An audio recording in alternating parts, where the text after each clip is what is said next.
Have you told your friends that you see ghosts? Oh, absolutely not. Gina Rodriguez returns in Not Dead Yet. I'm back, baby. Who is that? Oh, she's the obituary writer. And Brad Garrett joins the brilliant ensemble cast. Titan, Maverick, Titan of all Mavericks. These are all words used to describe me. Not Dead Yet. Season premiere. Tonight, 8:30, 7:30 Central on ABC. And stream on Hulu.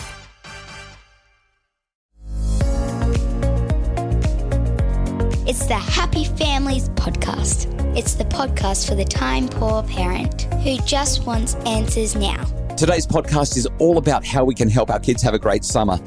Brand new research. Well, it's not so much research as a commentary by the world's foremost expert on play. His name is Peter Gray. He's at a university in Massachusetts in the United States. Well, he and some colleagues have written a fantastic article based in the theory that forms the foundation of my book, The Parenting Revolution. Maybe this is why I like the article so much. Maybe this is why. Do you want your kids to have a great summer? That's really the question that this podcast answers in the affirmative, yes, and here's how. So here's what Peter Gray had to say in his article, and here's what we're going to do about it as we move into our summer break across Australia. Peter Gray's article highlights that while everyone's making a big deal about the mental health crisis and the fact that mental health problems have increased dramatically in the last 10 to 15 years, the reality is while there has been an escalation, this escalation has been happening for several decades now, since around about the 1970s. It's just that it's picked up speed in the last decade. In fact, what he highlights is that four things are all occurring at once. Number one, there is a massive decline, measurable and objective decline in opportunities for independent activity for our kids. So that's the first thing. The second thing he says is there's been a correlated decline in mental health. Then he says research shows that independent activity is associated with increases in happiness. And he says, fourthly, independent activity is also associated with long-term psychological resilience. So that's the foundation for what we're going to be talking about today. It comes from an article that we will link to, or at least we'll link to the first page, and then you can research it from there if you're interested in more of it. These four things, really, it all comes down to independent activity, Kylie. At the very core of it, that's what we're talking about today, because I think that if you can help your kids to have more independent activity this summer, they're going to have the best summer ever and be more resilient for it. When I think about my schooling experience back in the 80s to the experience our kids are having, it's actually like opposite ends of the spectrum. I was about to say something, but I don't want to sound like my dad. I'm going to say it anyway. Chalk and cheese. Really chalk and cheese. I grew up in New Zealand and my primary years were in New Zealand. We had a swimming pool at the school. I was just at a public school, but we had a swimming pool and we had lessons as part of our curriculum. And during the summer months, the pool was open. During lunch No break. way. Really? There was one teacher for however many kids filled that pool. Now, granted, there was no deep end. The deep end was still very shallow, and you could pretty much do a whirlpool walking the entire way around the pool. But there was one teacher for, I reckon at any given time, there would have been over 100 kids in that pool. That was my lunch break. If I wasn't swimming, I was climbing trees that were easily 2 and 3 stories high. There was an embankment at the back of our school that was almost vertical, lots of like grass tufts through it, and you would have to like grab the tufts to climb out of the embankment. But we would roll down that embankment all the way to the bottom to get to this big pine tree.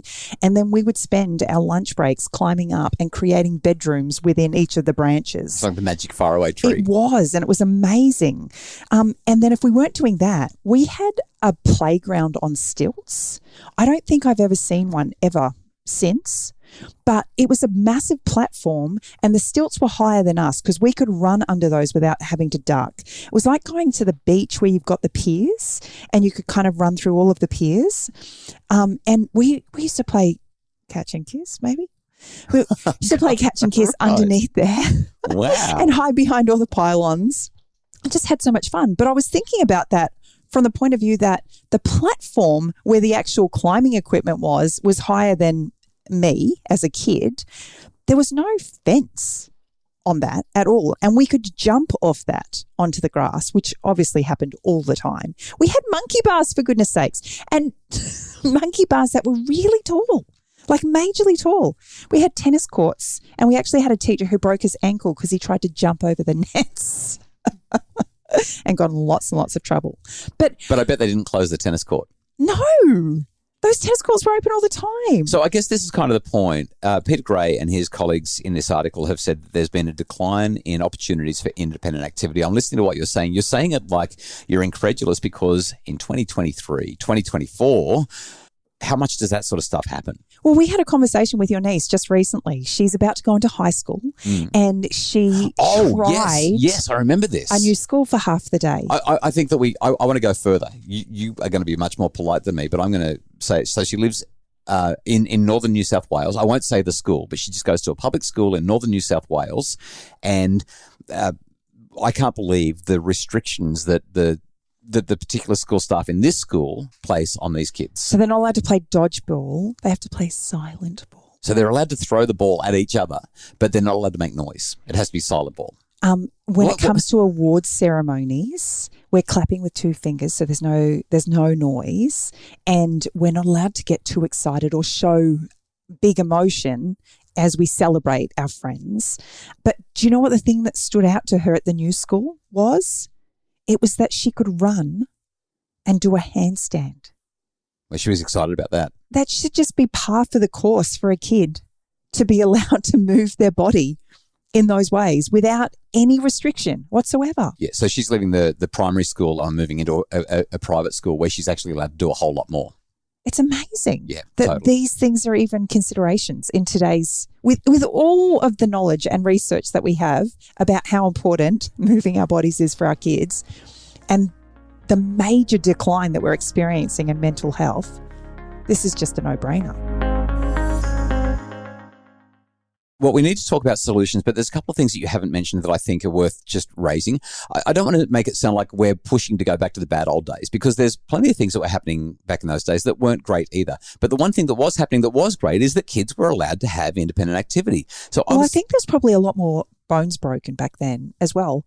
But we didn't. I don't think that's a problem. No, I was about to say it wasn't a big deal. Yeah. A kid broke a bone and you got a cast and you got on with life. 6 weeks, but away now you go. Schools are so scared because parents are wanting to, take them to court because they've malpractice and, lack of supervision and all those things. And it's just crazy. Kids are going to be kids. When I was about 7 or 8 years old, I was a Cub Scout and we used to go knocking on doors and do bob a job. And when I say we, I mean I. Like my parents would say, all right, go out and earn some money. And so I'd get 20 cents for sweeping someone's deck or for, I don't know, maybe $2 for washing someone's car. And we used to do all these fundraisers and earn money so that we could go on scout camps and things. I was literally doing it on my own at that age. I was walking to and from school solo from about the age of 6 or 7. No problem at all. You would honestly have people looking at you like, what sort of a parent are you if you let your kids do that today? And it's wrong. We should be allowed to do this sort of stuff. Paper routes, dropping pamphlets into letterboxes.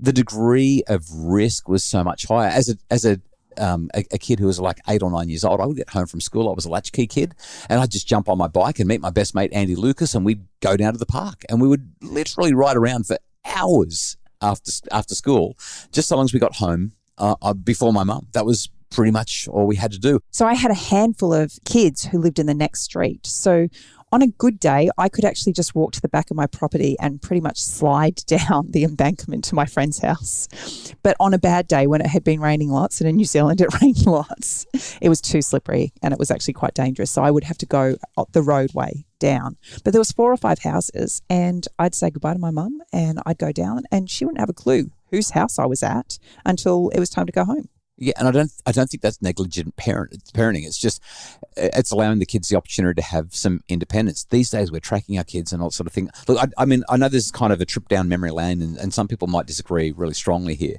And of course there is risk. Of course there is risk. But when we ask ourselves, but what would you do if something happened? If you ask that question about everything, you would never do anything.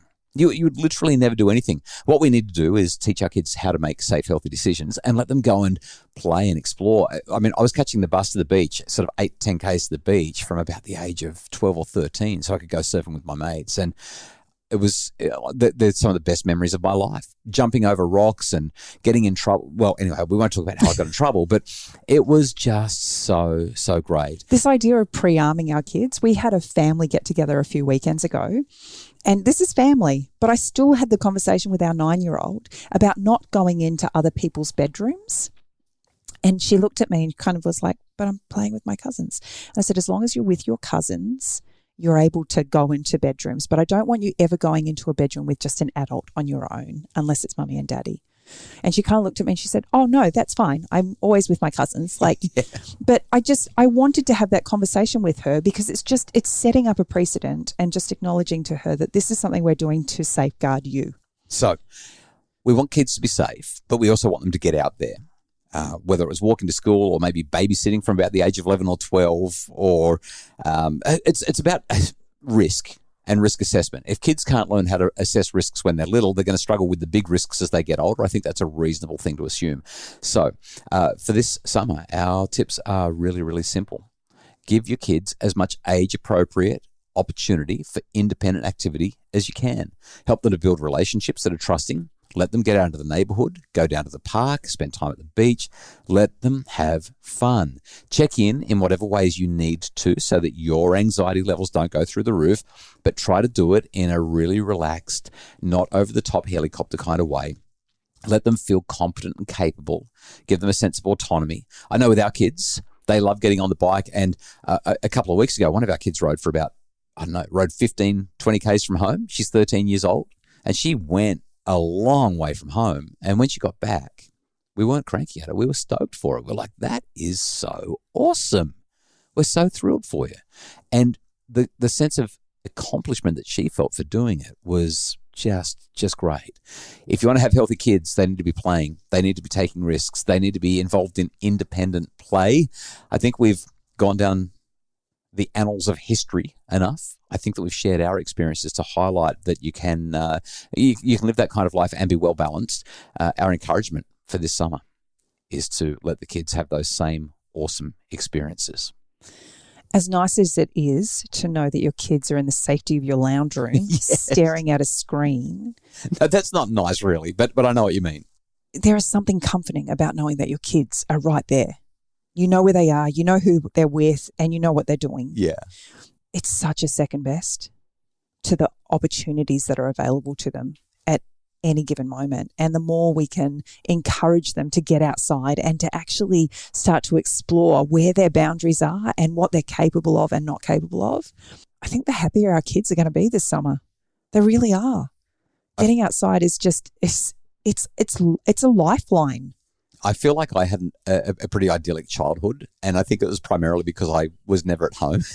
My parents weren't telling me what to do, and I didn't have a screen in my hands. Yeah, I think screens have got a lot to answer for. The Happy Families podcast is produced by Justin Rulon from Bridge Media. Craig Bruce is our executive producer. For more info about making your family happier, we'd love for you to visit us at happyfamilies.com.au and check out the resources there.